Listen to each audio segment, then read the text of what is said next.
Bienvenue sur Africa 24 dans cette nouvelle édition de l'Africa Tonight. Voici les titres de l'actualité.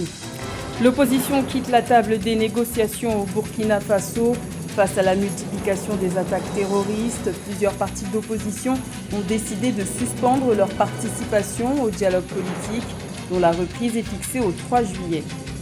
Colère de l'opposition en Afrique du Sud, quelques milliers de manifestants sont descendus dans les rues de Pretoria pour réclamer plus de doses de vaccins, alors que le pays le plus touché par la Covid-19 en Afrique fait face à une troisième vague de contamination. Et l'aéroport togolais de Lomé a été classé deuxième meilleur trafic passager de l'espace EUMOA en 2020. Une médaille d'argent accordée par l'Association des compagnies aériennes africaines. Détail à suivre dans cette édition. Mais tout d'abord, le Mali a été sous le feu d'attaques successives. Ce vendredi 25 juin, un poste militaire a été attaqué à Boni, dans le centre du pays, faisant au moins 6 morts et 1 blessé parmi les forces armées maliennes. Et une autre position temporaire de l'ONU a été attaquée au nord, faisant au moins 15 blessés. Rappelons que dans le village de Boni, 10 soldats avaient été tués en février dernier. Notons que ces attaques interviennent alors que la France a récemment annoncé la réduction de sa présence militaire au Sahel.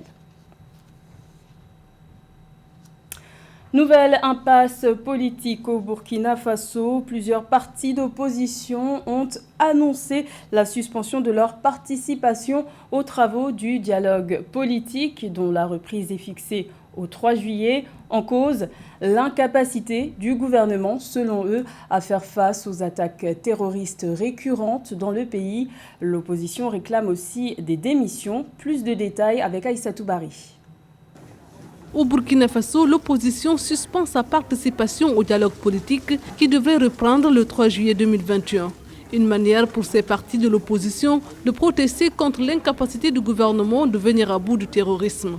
Les attaques se multiplient avec son lot de morts et de déplacés. Plus de 5 ans après les premières attaques contre le pays, aucune lueur d'espoir ne pointe à l'horizon, estime l'opposition. La priorité des priorités des Burkinabés aujourd'hui, c'est la sécurité. Or, le gouvernement a fait preuve d'incapacité à rassurer les Burkinabés. Nous avons perdu plus du tiers de notre territoire. Voilà pourquoi nous exigeons le départ du Premier ministre et le départ du ministre de la Défense. Pour le porte-parole du parti au pouvoir, Bindi Waba, ce n'est pas à l'opposition d'organiser le gouvernement en demandant la démission de certains ministres, ajoutant que des opérations de sécurisation du territoire sont en cours, contrairement aux accusations de l'opposition. Le dialogue politique donc c'est ouvert sur des questions électorales, sur des questions de réforme, mais aussi sur des questions de sécurité. Mais qu'après l'ouverture donc de ce dialogue politique, on a vu une sorte de continuité donc de ces massacres-là au Burkina Faso, notamment avec la mort de plus d'une dizaine donc de policiers sur l'axe Soubé-Barsalo. Il y a eu,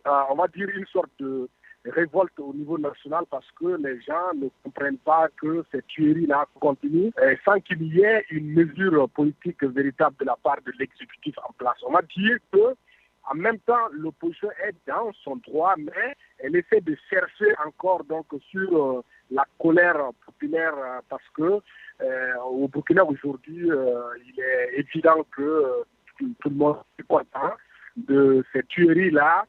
Et en même temps, il n'y a pas de sanction de la part du gouvernement. L'opposition a annoncé dans les jours à venir une série de manifestations pacifiques et silencieuses sur toute l'étendue du territoire pour protester contre la dégradation de la sécurité et rendre hommage aux victimes des attaques terroristes. De leur côté, les autorités burkinabées se défendent de ces allégations d'incapacité et ont annoncé ce samedi 26 juin, avoir neutralisé plus de 100 terroristes dans une opération militaire menée conjointement avec le Niger à la frontière des deux pays. Cette annonce est le résultat d'une opération qui a débuté le 10 juin et qui a mobilisé plusieurs centaines de soldats ainsi que des forces terrestres et aériennes des deux pays. Séance agitée ce vendredi 25 juin à l'Assemblée nationale sénégalaise. Les députés étaient réunis pour examiner des projets de modification du code pénal. Une nouvelle loi a été votée, mais elle est jugée liberticide par l'opposition. Pour la majorité, ce texte est nécessaire pour renforcer la lutte contre le terrorisme. Un sujet de Aïssatou Bari. Lutte contre le terrorisme ou recul des libertés d'expression au Sénégal, c'est l'inquiétude de l'opposition et d'une partie de la société civile suite à l'adoption vendredi 25 juin par l'Assemblée d'un projet de loi sur le terrorisme et son financement. Une loi jugée liberticide par l'opposition qui a appelé au ralliement de la nation, occasionnant des arrestations. Donc c'est un peu pour corser les dispositions de la loi, mais cela ne peut être interprété par l'opposition comme une tentative de les empêcher de faire des manifestations, mais loin de là, parce que ce qui est au-dessus de tout, c'est la loi fondamentale du pays et qui garantit parmi les libertés le droit de manifester. C'est dire simplement que l'État doit prendre des dispositions pour dans le même temps assurer ce qui est constitutionnellement admis, c'est-à-dire le droit de manifester, mais en même temps de l'encadrer pour qu'on n'en profite pas pour faire des actes terroristes comme les actes que nous avons connus au mois de mars. Ce sont les dispositions prévues dans l'article 279-1 du Code pénal qui répertorie les crimes considérés comme constituant des actes de terrorisme punis de la réclusion criminelle à perpétuité lorsqu'ils sont commis avec l'intention de troubler gravement l'ordre public ou le fonctionnement normal des institutions qui ont déclenché ces différentes prises de position. Un individu qui aurait distribué ou mis à la disposition du public un message incitant à la commission d'un tel acte pourrait également être puni de réclusion criminelle. Ils veulent tout simplement pouvoir viser les opposants qui appellent à des rassemblements avec cette loi. N'importe quel responsable politique pourrait être appelé à une manifestation pacifique et se retrouver condamné si elle dégénère. De son côté, le parti au pouvoir estime que les nouveaux textes n'ont pour seul objectif que de renforcer la lutte contre le terrorisme et dans un souci de se conformer aux exigences de la communauté internationale, au risque de se faire placer sur liste rouge par le GAFI, organisme chargé dans le monde entier de veiller, de superviser la lutte contre les blanchiments des capitaux et le financement du terrorisme. Une accélération de la vaccination est réclamée en Afrique du Sud. Quelques milliers de manifestants sont descendus dans les rues de Pretoria ce vendredi 25 juin à l'appel du parti d'opposition de Julius Malema. Tous exigeaient la mise à disposition de plus de vaccins alors que le pays est frappé par une troisième vague de contamination à la Covid-19. L'Afrique du Sud est le pays le plus touché en Afrique avec 1,9 million de contaminations et 59 621 décès. Et comme le reste du continent africain, la nation arc-en-ciel est en retard dans la vaccination par rapport au reste du monde. Seulement 2,5 millions de Sud-Africains ont reçu une dose de vaccin à ce jour sur les 59 millions d'habitants que compte le pays. Écoutons à ce propos le leader du parti Economic Freedom Fighters, Julius Malema.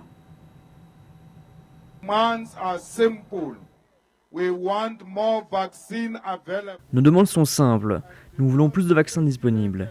Et parce que le président et son gouvernement ont mangé notre argent, nos concitoyens meurent en nombre. Ils nous disent que cet événement est un cadre de propagation de la maladie, mais ce n'est pas vrai, car nous sommes rassemblés en plein air et seulement pour quelques minutes.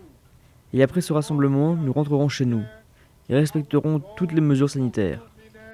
From there, we are going home and we comply with COVID regulation. Parallèlement, la campagne de vaccination se poursuit en Afrique du Sud. Les autorités sanitaires assurent avoir vacciné plus de 100 000 personnes par jour durant ces dernières 48 heures. Écoutons à ce propos le haut fonctionnaire de la santé, Nicolas Crisp.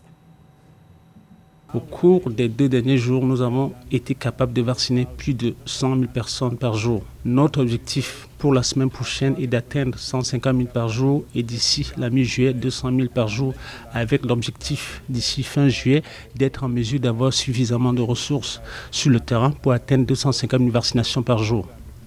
Le président nous a demandé de viser un objectif de 300 000 par jour et je pense que nous tous, dans le programme de réponse à la vaccination, allons travailler dur pour essayer d'atteindre cet objectif. Remarquable performance de l'aéroport de Lomé. L'infrastructure a été classée deuxième meilleur trafic passager de l'Union économique et monétaire ouest-africaine en 2020. D'après le rapport de l'Association des compagnies aériennes africaines, seule la Côte d'Ivoire devance le Togo dans l'espace EUMOA. Les précisions de Samantha Saberou-Saboubanga. Selon un rapport publié par l'Association des compagnies aériennes africaines, l'aéroport international Gnassingbé et Yadema de Lomé a eu le deuxième meilleur trafic passager de l'UEMOA en 2020. En effet, l'aéroport de Lomé est la deuxième plateforme aéroportuaire de la sous-région ouest-africaine, la plus connectée aux autres capitales du continent. Néanmoins, le Togo est dévancé par la Côte d'Ivoire dans l'espace UEMOA. En 2016, le gouvernement togolais a décidé d'investir énormément de moyens dans l'amélioration de l'aéroport, des installations de l'aéroport de Lomé. Ce qui fait qu'aujourd'hui, ça en fait un aéroport extrêmement efficace, extrêmement efficient, avec véritablement tous les équipements qu'on est en droit d'attendre d'un aéroport en 2021. Le pays bénéficie d'une compagnie aérienne qu'on appelle Avsky, qui sert comme ça de voie de transmission entre l'Est et l'Ouest de l'UEMOA et fait transiter des passagers et du fret sur la plateforme de Lomé. Ainsi, les deux conditions sont réunies. Des installations de dernière génération, une compagnie efficiente, parce que Avsky est une compagnie qui est véritablement majeure, un acteur majeur dans le domaine de l'aviation dans la sous-région, et ainsi, l'aéroport de Lomé devient un hub de la sous-région. En revanche, sur le plan continental, le pays arrive en 10e position des aéroports ayant le plus grand volume intra-africain des passagers. D'après les autorités togolaises, plus de 2 millions de passagers transitent annuellement par Lomé depuis la réhabilitation de l'aéroport international de Lomé en 2016. Pour demain, il faut que l'effort qu'a réalisé le gouvernement togolais dans l'amélioration de l'installation aéroportuaire continue, parce que les évolutions sont perpétuelles, les demandes des compagnies aériennes aussi ne s'arrêtent pas, et il faut que la plateforme aéroportuaire de Lomé continue à satisfaire les différentes compagnies qui y mènent leurs activités. Notons que malgré la pandémie due au coronavirus, les États-Unis et le Royaume-Uni ont assoupli les conditions de voyage vers le Togo, qu'ils classent parmi les plus sûres au monde par rapport au risque de contamination au Covid-19. 9 milliards de francs CFA, soit 17 millions de dollars, c'est le financement obtenu par le Gabon de la part de la Norvège en faveur de la protection des forêts. Ces fonds viennent récompenser les efforts continus du Gabon pour assurer le ralentissement du réchauffement climatique. Les explications de Samantha Saberou-Saboubanga. Grâce à la conservation de ces forêts, le Gabon a été récompensé à hauteur de 9 milliards de francs CFA par la Norvège. Le financement a été accordé dans le cadre de l'initiative pour les forêts d'Afrique centrale, CAFI, gérée par les Nations Unies. Selon le journal Le Monde, cette enveloppe est la contrepartie du carbone supplémentaire séquestré entre 2016 et 2017 grâce aux mesures mises en œuvre au Gabon dans le but de lutter contre la déforestation. Ce sont environ 3,4 millions de tonnes de ce carbone qui ont été séquestrées par le Gabon au cours de cette période. Le gouvernement norvégien est un acteur majeur engagé dans la protection du climat, de la biodiversité et en particulier dans la préservation des forêts. D'où l'appui au Gabon pour aider le Gabon et l'accompagner dans la protection de la forêt. Face à la vitesse de disparition de la forêt et en réponse à une urgence, la Norvège alloue plus de 300 millions d'euros chaque année pour la protection de la forêt. Les fonds accordés au Gabon serviront à financer la recherche scientifique, la promotion et la mise en œuvre de pratiques de gestion durable des forêts. Selon la CAFI, ils seront également utilisés pour préserver les zones protégées et renforcer les capacités au niveau du gouvernement. Il faut protéger la forêt, il faut la décimer pour vivre.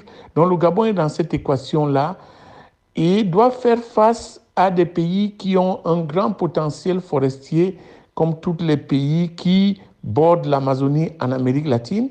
Mais le Gabon a fait beaucoup d'efforts ces dernières années dans la protection de son écosystème forestier face à une grande agressivité dans la destruction de la forêt.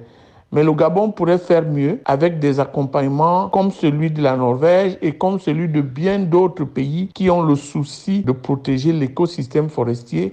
Rappelons que depuis plusieurs années, le Gabon est engagé dans la lutte contre le changement climatique et la protection de l'environnement, ce qui s'est traduit entre autres par l'adoption de multiples réformes pour la protection de ses forêts, notamment l'interdiction d'exportation des grumes prise en 2009 par le président gabonais Ali Bongo Ondimba.